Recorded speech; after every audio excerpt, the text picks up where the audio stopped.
Top 5 things I hate about my 28-year-old 1998 Lexus GS300. Let's get it. So I'm doing a DoorDash right now. This video is going to be about, I'm coming up on a 2-year review on my Lexus, right?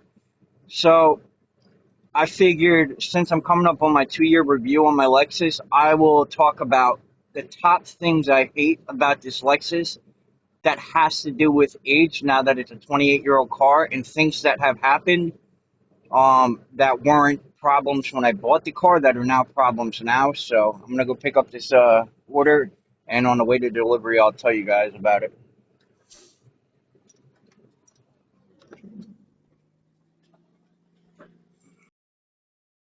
All right, so the top 5 things I hate about this car. I'm gonna start off with number one because right now it's really fucking affecting me. So it's been like in the negatives to low single digits, right? Every morning, and then there's a peak there throughout the day where we have like a 5 hour span where the temperature will get into the teens, sometimes the 20s. Like that's wrong right now. It's 15 degrees out right now, but the wind chill has stayed negative. And because of this, right, my heat blows warm. It doesn't blow hot. It'll start to blow hot after like 30 minutes of driving the car, and it'll warm the car up, right? But it used to blow hot only from this vent. Shit. Only from this vent right here, right? The one driver's side right here. Now it's not blowing hot from there. It used to blow warm from here, hot from there. It doesn't do that anymore. It used to blow cold from there, cold from there. Now what it wants to do is it blows hot from this vent, right? Hot from this vent. Is it even blowing hot? It's not blowing hot from that vent right now. So I don't know if it's all cold. It blows hot from this vent. It just changed today. And this is cold, that is cold. So I have one vent that has heat. So it took me about an hour to warm this car up enough to where it wasn't freezing cold this morning. And that's with driving it, doing shit like that. So either the temperature servo motor has gone bad, or the actuator, blend door actuator, something like that has gone bad. Multiple, maybe. Um, and that's not a cheap fix. Well, it is if you do it yourself. But the problem with that is you have to rip the whole dash out, and while you're under there, the other ones usually fail with it or soon after. So while you're under there, and you have all of them, there's no one behind me. And this guy's doing this. The best bet is to take them all out and replace them all at once. That's the best bet if you're going to remove the dash to get to these things. And I have not done that because, like I said, they're expensive. You could find some of them cheap, and then other ones are really hard to find. They're expensive. And there's like, I think 5 to 7 total, driver's side, passenger side total. There's like only 4 or 5 on that side, but absolutely crazy. And then again, this is my personal experience with this car. Move over, bro. The AC doesn't work. AC compressor, I think it is. I put stop leak AC in it and then an AC can, and that lasted me through a whole summer, the first summer I got it, right? And then after that, the servo motors or blend door or something went out, like I was telling you. So it only blows cold. I don't know why this happens. It'll blow cold through these vents in the winter. It'll blow fucking hot through these vents in the summertime. So that really pisses me off. I can't win because I can't get like cold in the summer at least, and hot in the winter. It'll just blow hot, or the opposite of what I need it on, which really pisses me off. Yeah. So that's the second thing I hate. It's sort of the first. So those are my two top grievances with this car. To be honest, I mean, the brake booster going bad. These things were using new tech at the time, which was electronic brakes, brake boosters. Like all cars have it now, but Toyota and Lexus were starting this new thing where they were doing oscillated vent, dual climate control, and then the electronic hydraulic brakes, electronic hydraulic, because they're both obviously. And these things failed, and that failed. I couldn't find a part. The dealer couldn't find a part. Not the dealer. The dealership misdiagnosed it. I told them I think it's the ABS brake booster, and they no, it's not. I spent $1,500 at the dealer. They assured me I'd get a refund. if it wasn't a problem. It wasn't a problem. They didn't do that for me. But anyway, that's not the point. Um, and I had it at a shop for weeks, and they could not find a part anywhere. And I found a part after a year. I gave up after that. Found a part after a year looking. I'm gatekeeping it because I have not bought one yet. Once I buy one, I'll tell every one of you guys where it's at. It's only $500 compared to the 2,000 of dealer charges. And it's a rebuild, so that's pretty cool. That's my third grievance with this car, and it seems to affect majority of them. All these problems I'm mentioning, it affects the majority of them after, obviously, I was reading on forums, it was starting to happen after 5 to 7 years. But these are little things, tweaks, creature comforts, like the ABS, I could brake fine, but shit like that is just creature comfort annoyances. Number four is the ball joints. I've not had it affect me yet where one broke. What's that real quick? I got the ball joint right here. I've had it for what is it, 2 months now, and it's been, I got a job at UPS so I couldn't install it, and it's been fucking freezing cold, and I have just not had a chance to install this yet. Sort of making excuses not to, but it's gotten really worse, especially since it snowed out, so it's gonna have to be put in the next day. We have a above 40-degree day, but I got it right here. It's a cheap one. I'm planning on getting really good Mevotech ones, heavy duty ones, but for now this will do. So I have my right front ball joint that's making noise because the previous owner lied to me. He said he never gotten any accidents. It's gotten into three, two of them being major, and what's it called? So I'm just gonna turn around the cold check. Two of them being major, and he had the whole front right suspension in place, strut, control arm, strut, ball joint, and I think the tie rod, from what I could tell. And that whole fender's been repainted.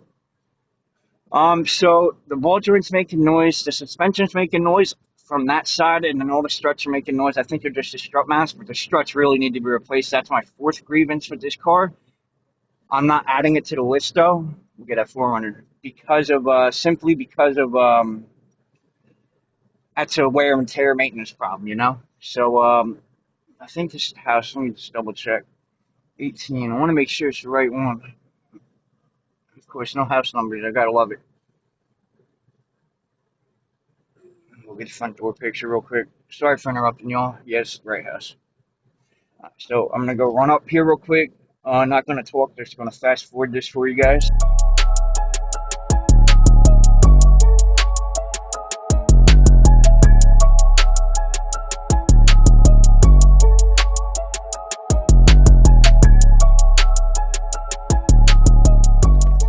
All right. So that's delivered. The true fourth grievance I'm gonna have with this car: oil leaks. I stopped this problem, thank God, a few months after I bought it. I went on a road trip and I fixed the valve cover gaskets, thinking those were the only problems with the car, right? The only oil leaks. Boy, was I wrong. I was just learning about these cars too. When I got back, it started pissing oil worse and worse. It got to the point where I was going through 3 quarts every 500 miles. It was hemorrhaging out the VVTi gear and cam seal. Um, and I was using synthetic oils with not high mileage. And I wanted to use the Restore and Protect Valvoline, which I'm using now and I have videos on. And I couldn't do it because they were leaking. So I brought it to a shop. I got a really good price on it because I don't have the space to be doing this myself in my driveway anymore. I did it on my last Lexus, the GS300, which I have videos on my last channel, which obviously isn't up. But I have the videos still. If you guys want to see them, let me know. But I can't do that anymore in front of my house. I did like 8 hours worth of work on it one day, and I got in trouble for that. So, but anyway, I paid $1,900. I got the cam seals, the VVTi gear O-ring rebuild. Most people don't know about this, so they'll replace the cam seal, water pump, front main seal, um, valve cover gaskets, spark plugs, timing belt tensioner, all that. And then they'll still have an oil leak, and they don't know why. It's because you have to take apart the VVTi gear and put a new O-ring in that. So yeah, and I got that done for $1,900. That's a pretty good price considering I got the timing belt was all fucked up too. But yeah, it's my fourth grievance with this car, and to be honest, off the top of my head, I cannot really think about a fifth grievance. I mean, there's little things like this. Oh no, I got one. My bad. Like the center console going bad, wear items like that. Because it's just comfortable to lean down like this. But the fifth and final I'm gonna have to go with is the trunk weather seals leak on these cars. I don't know why the weather seals are so bad, and specifically the trunk area. Look at this guy. There's ice on the roads, and he's just skip that. But yeah, the weather seals in the trunk leaked, and mine was also hit. It wasn't by me. I haven't gotten into an accident in this car at all. Yeah, keep braking, bro. It wasn't by me, obviously. But between that and the weather seal being bad, it just pisses water in the trunk. Like I was on a forum yesterday, and I saw it of a. I saw one of this one guy. Right, he had. Anybody can tell me why the fuck there's just water in my trunk, by the way. It fried my amp, bro. Water pissed down into his aftermarket amp in his GS 300, and he had no idea why there was water in his trunk. And someone said, "Yo, these seals in these trunks are a major problem with him." And great, I'm gonna get stuck behind this guy. And I knew that they were sort of a problem at this point already, based on the forums I read.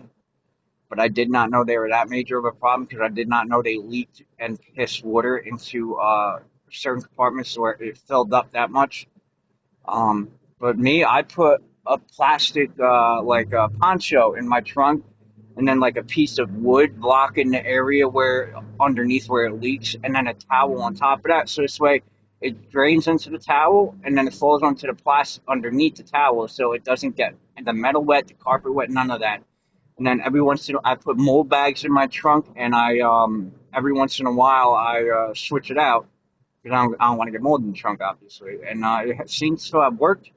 I want to get a new weather stripping. The reason I've not gotten weather stripping yet for that is because I know it's still going to leak from the one spot because the car was in an accident, and I got to get a trunk lid, and plus the outside is bent out a little bit, like out the rear driver's side left.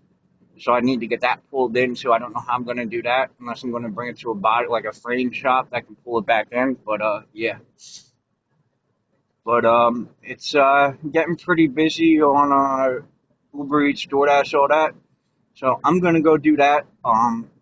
Those are my main grievances with the 1998 Lexus GS300 that I have.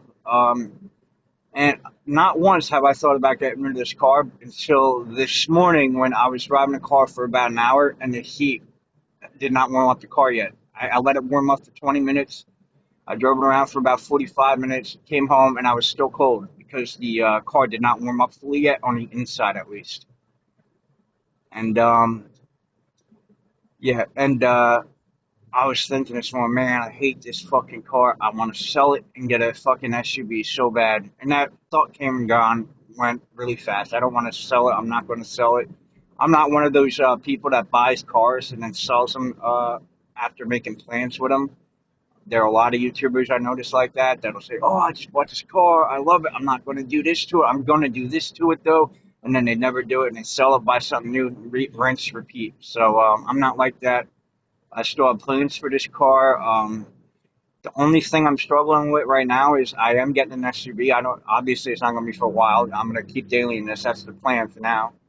Um, when I get my career job going, I'm going to save up for a year or two and then put half down on either a brand new 4Runner and buy that because it'd be nice to have something new. And that's the only new car I'd buy besides the Lexus GX 550, which again, I can buy. I got to buy this guy. I can buy. But I'm trying to save money for land too, and I'm not trying to go completely broke doing so. So yeah.